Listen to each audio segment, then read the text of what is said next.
Greetings everyone, I am Sister Lilia and welcome to my armory. So, a relic of 40k's not so recent past, but still semi-recent.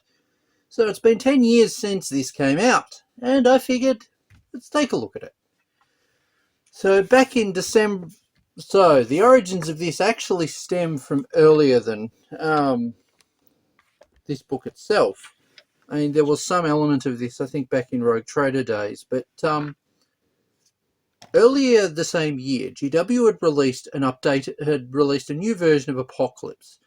In that, it came with a whole lot of new terrain. And by the end of the year, a lot of folks had that terrain in their collections, even if it wasn't going to get used in games of Apocalypse. And so GW released rules. And it changed things to a degree. So, 6th edition core rules had actually had a handful of pre-existing terrain pieces in the book that you could use with your army as fortifications. This book built on that. So, in terms of actual contents, the book itself, and I might just bring the camera. I'm going to just have the book open like that because it's easier. So yeah, we had the standard kind of rundown and lore section.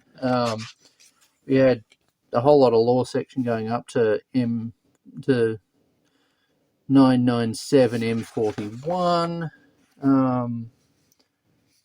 It does not include Vrax in that, which is insane, because Vrax was one of the most fortified planets that saw both sides heavy fortifying their way into things. I'm sure Vrax took a very long time, but for the Imperium to get through, and honestly, it wasn't worth the effort by the end.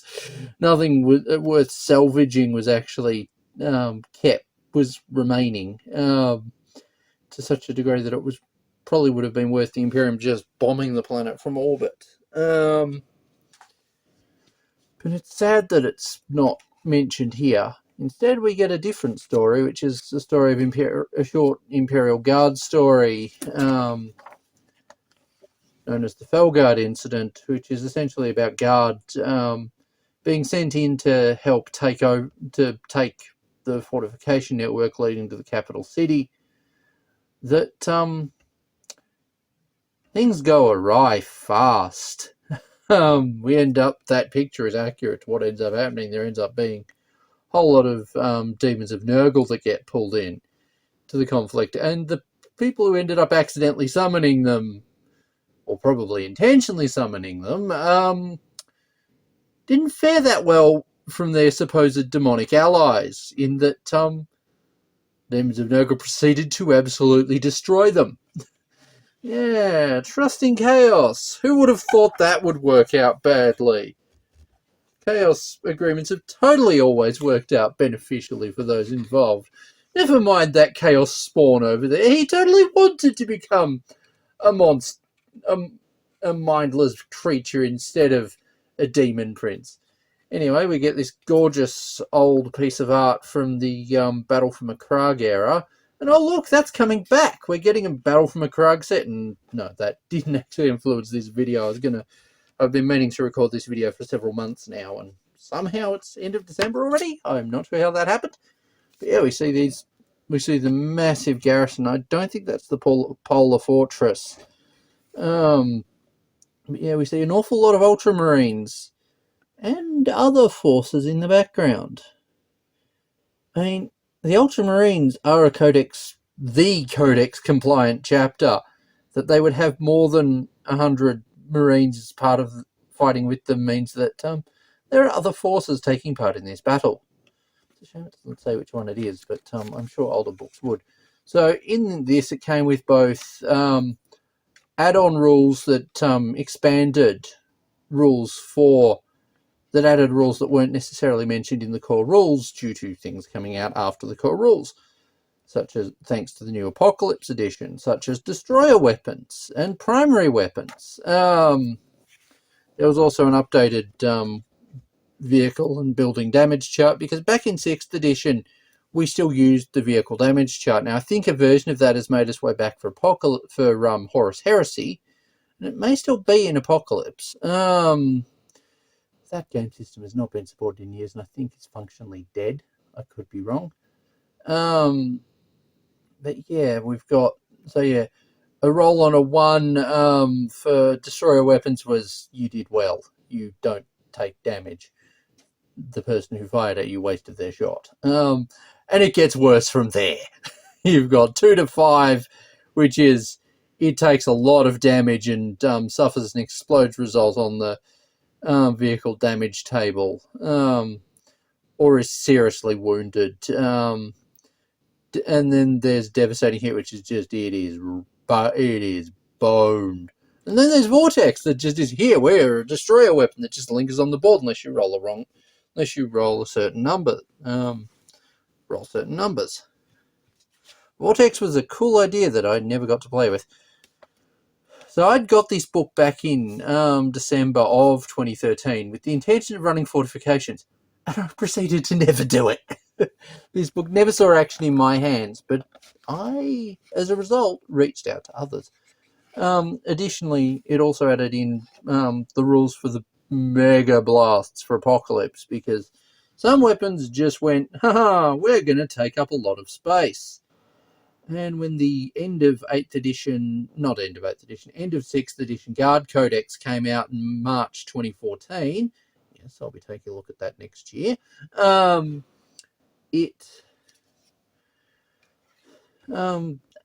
the one weapon in there that the guard, one time in there that the guard got one of these was the Manticore, was the Death Strike.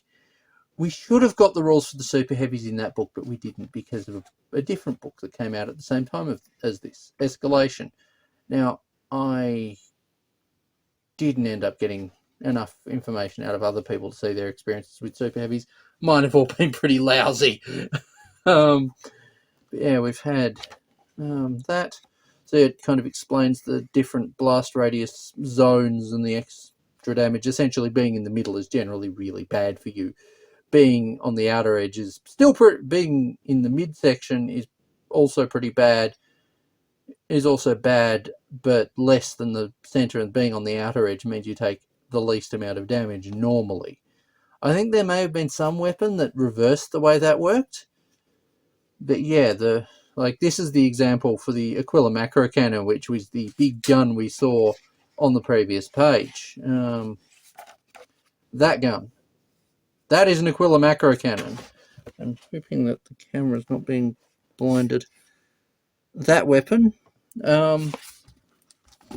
was huge in terms of its blast. It had 2 fire modes. You could fire it in a focused destroyer attack, or you could fire it in the big blast, in the big dinner plate blast.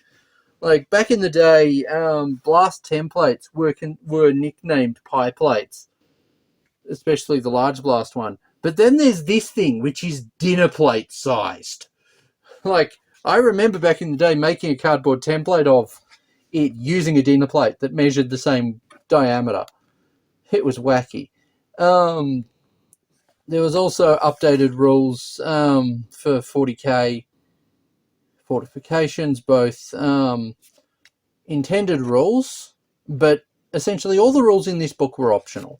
So there were the rules for the fortifications, and then there was the add-on rules here that essentially was designers' notes, going, okay, we realise things have changed now, we're just kind of updating things to make things more interesting, which was a cool idea. It's a shame it came in a book that cost money. Admittedly, this cost about the same as the 5th edition codexes. As during 6th edition, the codexes changed from being around, $50 for pretty much all the paperbacks from that edition. All the codexes back then were paperback with exceptional limited run. 6th edition came and gave us Codex Space Marine in hardback, and that was a warning of what was to come. The price went up by $30. Ouch. I missed the $50 army list. Mind you, the 3rd and 4th edition codexes were a lot cheaper than the 5th ed ones actually, they weren't a lot cheaper, they were a bit cheaper. Anyway, I'm getting off topic again. you had the updated building damage table, which you got rolls 1 to 6 were normal, and then some weapons added extra damage, or some certain factors such as weapon AP or armor penetration added extra damage to that roll. Now, for those who are newer to the game, you won't remember that armor penetration used to be a case of if the number was equal to or lower than your armor save, you didn't get a save. That's how it used to be. And APs of 1 and 2 just cancelled out everything as a result. The only faction that really went, haha, you wear armor? We're invulnerable, was Chaos Demons. And I fucking hate Chaos Demons. Thanks to a tournament player that I've encountered. Actually, not so much just him. He played some pretty nasty bullshit, but there was players that I encountered at my local GW who decided, let's just be as cheese as possible and as horrible as possible. And 2+ invulnerable save re-rolling demons. And because me and my guard playing companion were silly enough to agree to it, that re-rolling invulnerable save, 2+ invulnerable saves, got to benefit Grey Knights. We really shouldn't have agreed to that. I mean, that's partly our fault, but also neither of us had realised kind of what we were in for. Maybe, and Bulgren didn't exist back then, so Guard didn't have a lot of melee firepower to counter the wall of demons that was incoming. But yeah, as you can see the kind of abilities that has. One thing that came with this rule set was upgrades for fortifications that were more than what was in the core rulebook. Particularly a really useful thing for fortifications that had weaponry on them that could be fired without needing crew to fire it was an upgrade called Magos Machine Spirit. It doesn't sound like much. I mean, again, I'll explain something for the newer people. Ballistic skill 3 back then meant you hit on a 4+. Ballistic skill 4 meant you hit on a 3+. What was it? Ballistic skill 5 was you hit on a 2+, was it? Something like that. Basically, the lower your ballistic skill number, the worse your the higher the number you needed to roll to hit a target. And same applied to melee. And yeah, essentially buildings started off with ballistic skill 2, which meant that they could barely hit anything. This upgraded them to be the same ballistic skill as Guardsmen, which was pretty good. I mean, it wasn't Imperial Guard Veteran Squad or Carskin Squad ballistic skill, which was 4, which meant you were hitting the same as Space Marines. But yeah, that was a pretty useful upgrade. Another one was the ammo store upgrade, which let you re-roll hit rolls of 1 when firing. Booby traps was potentially a problem for you if you used it. Escape hatch meant that you could get units out without them deploying into the enemy necessarily. Searchlights, night fighting rules were a thing. I never used them, so I don't actively remember them. At least I think I had to deal with them once in a game. Void shields were an interesting thing. These days, void shields are more along the lines of just a flat invulnerable save. Back then, it was an armor 12 shield that just damage soaked. But the first glancing or penetrating hit would knock it down. A thing that got to happen, though, was that at the start of the next turn, at the start of the controlling player's next turn, sometimes buildings don't stay in your control, the shield would actually reactivate on a roll of a 5+, which made things really useful. There was also, you can see the other upgrades that were here. It did kind of break things down a bit. Gun emplacements were a thing as well back then, because the old Aegis defense line came with the option for either a quad gun or a Icarus las cannon. It was a choice really between 1 strength 9 shot or 4 strength 4 shot, strength 7 shots that were twin linked. Yeah, I can't think of many people taking the last cannon. Just brrrt. And there was the option for the Imperial Statue, which I don't think I ever used. Or I don't think, probably a lot of people didn't use it. You had the option for rubble as well. Yeah, there were also fortification data sheets that, like, each fortification had their own data sheet, and there were even early version of formations, as in 7th edition formations would get brought over into 40k proper. There was a version of it that was added to this that allowed you to actually run fortifications. One of the most commonly used fortifications of that time was the Aegis defense line. Points-wise, it cost about the same as a Rhino or a Chimera, and money-wise, about the same as well. And it essentially, instead of being a relatively mobile troop transport that would shield your troops getting to an objective, it was something you placed down you placed it down where you wanted to hold ground with troops and even retaliate with the gun. So for guardsmen, it was a really useful thing. For Marines, not so much, because a lot of the time Marines are more focused on attacking than defending. But for guard, it was really useful because this thing buffed your saves. Your special rules, what was it? Battlefield debris, see defense line. Let's like see the last page, the previous page. Models behind, like, people got a 4, like, you got a 4+ cover save, and if the unit got the ability to chose to go to ground, which I believe meant you couldn't fire the next turn, you'd end up getting a +1. You'd get +2 to your cover save instead, because some units ended up not having much armor. Like, that made guardsmen relatively tough.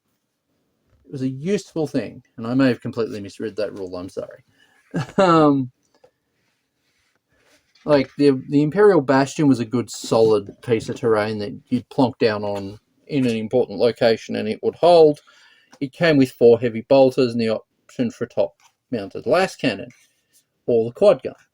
But to actually have the top-mounted weapon, you'd have to have the Aegis set, because the quad gun didn't come in it. Meanwhile, the comms array and shrine that were upgrades mentioned on the previous pages, they came in that set. You can see where things are going.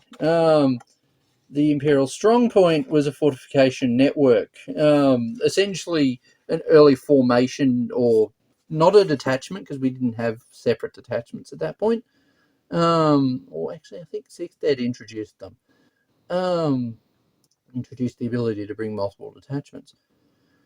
But yeah, like, you can see an example of what you did. Essentially, it was 1 to 3 Imperial Bastions, 1 to 5 Aegis defense lines, 0 to 1 Sky Shield landing pads, and 0 to 1 Honoured Imperium. Honoured Imperium was this terrain set you see here that came with a Space Marine statue, a ruined window section, and an Aquila. And so many times I've come so close to making that Aquila just scratch building. I have a statue somewhere from that I think is probably a Catholic thing that I scored. That's a wing that is an angel without their wings and head that I've used occasionally as battlefield terrain, and I got it specifically because I couldn't afford to spare the money for this at the time, because my priority was on my armies. And now we get on to the newer stuff that was added in during the apocalypse. During Apocalypse, 6th edition version. So the same year that, as I said earlier, Apocalypse saw the release of a whole lot of stuff under the Wall of Martyrs line. There was the defense line, there was the emplacements. We had the Wall of Martyrs bunker. I actually scratch built one of those at some point. Firestorm readout, which was pretty potent, and looking online, they go for like $300 to $500. Vengeance batteries, which were really cool. Having an automated fortification, sure, its ballistic skill was garbage, but with your Magos Machine Spirit upgrade, it hit on a 4+, which meant, wait, 4+ or 5+? Pardon me going back and forgetting what I was just saying. Because Machine Spirit BS3, 4+. Yeah, it hit on a 4+. Which made it pretty useful. And it could have one of 3 different weapon options. You could have the battle cannon, you could have the Punisher Gatling cannon, or you could take the quad las cannons, which only came with this. The twin quad las cannons were what came in this. It could swap them out for the battle cannon or Punisher cannon from the Vengeance battery. And then there was a formation thing for them, which can have 1 to 3 of the non-armed fortifications, and then the armed fortification. Although, I say non-armed, this could take the weapons from the Aegis defense line on top of it in a slot that was here. And you see some of the heavier stuff. Now, because they hadn't released some stuff, GW put in rules, but they went, we're not going to show you what the model looks like. This, I believe, might have been to do with Chapter House, which had happened, I think, earlier that year. Which basically Chapter House had got their ass kicked. But it wasn't entirely a victory for GW. Essentially, if memory serves, GW were told, okay, you need to have a model for something if you're going to release rules for it and get snippy about people essentially making an option for it. That's my layman's understanding. But yeah, we would later, I think it was the next year, see the Prometheum relay pipes, Void Shield, and Void Shield generator get released. Void Shield was a really useful thing because it provided, the generators themselves actually provided shielding to your troops. And as a result, you end up with quite a decent load of stuff. There was also the option for Void Relay Network, which had the Honoured Imperium in it as an option, and you'd take 1 to 3 of both the Prometheum relay pipes and 1 to 3 of the Void Shields. We see the Sky Shield landing pad. It couldn't take weapons. What it could do was provide somewhere for your aircraft to start on the battlefield, and its shield option, it could take some upgrades from the obstacles list and maybe upgraded to a takeoff, to have ready for takeoff rule, which was the one that allowed you to start the flyers on the battlefield on it. As at the time they had to come in from reserve. Now, depending on how you had these side bits set, you could, because they were designed to move on the model, the rules allowed you to have them be up for a shielded version which provided an invulnerable save for the troops on top, or an unfurled, which allowed for deep striking units to come on without scatter. Because deep striking used to be a lot more dangerous, if I remember correctly. You used to have the option, you'd essentially be rolling a scatter dice, which had a targeting arrow, yet it had a crosshairs on one side, and then arrows on different sides. And that would determine what direction you scattered in, and you'd roll 2d6 with it.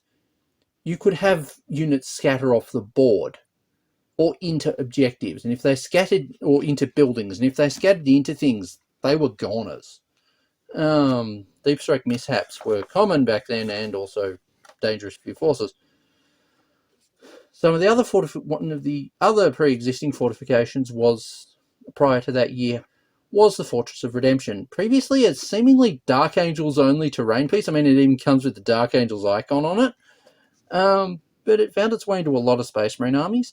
It also had a remote fire rule, which allowed the crew inside it to operate the actual weapons without being next to them, or for the weapons to just operate as though they were a normal part of your army.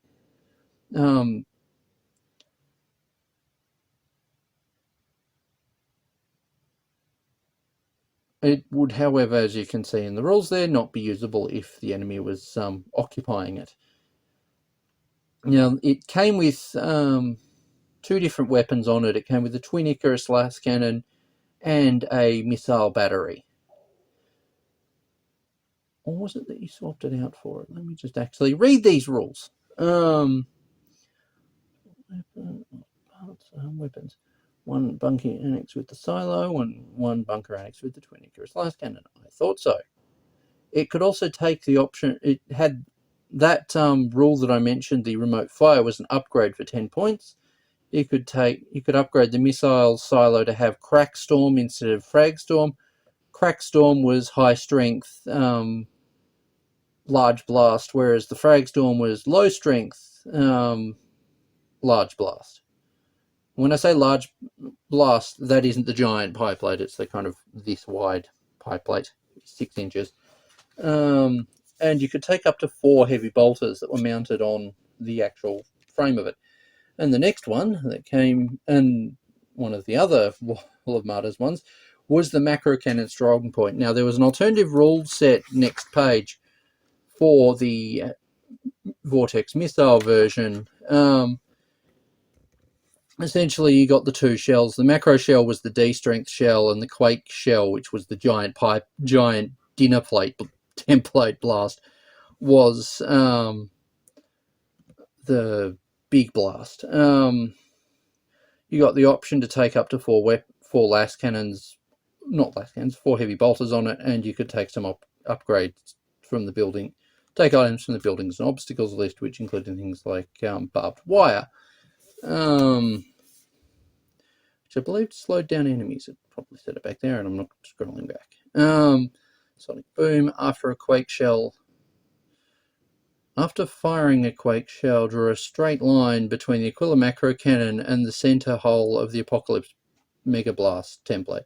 Roll the dice for each flying model, or flying gargantuan model that crossed by this line. On a roll of a 1, a flying model will crash and burn, while a flying monstrous creature or a flying gargantuan creature will take D3 wounds, with no saving throws allowed. The precursor to mortal wounds. So, this video is going on for longer than I intended. We also see a gorgeous Howling Griffin's fortress monastery that has part of their battleship in it.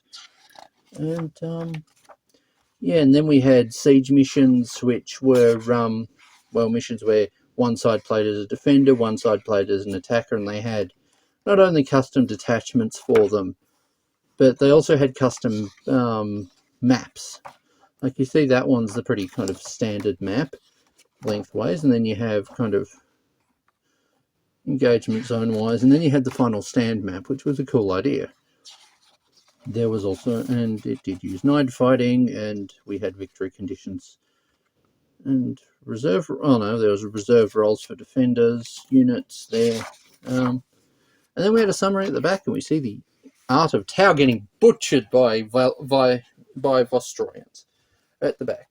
So yes, this book was decent. It could have done with a lot more lore in it, but at the same time that would have no doubt increased the price, because books are actually far more expensive to make than plastic miniatures.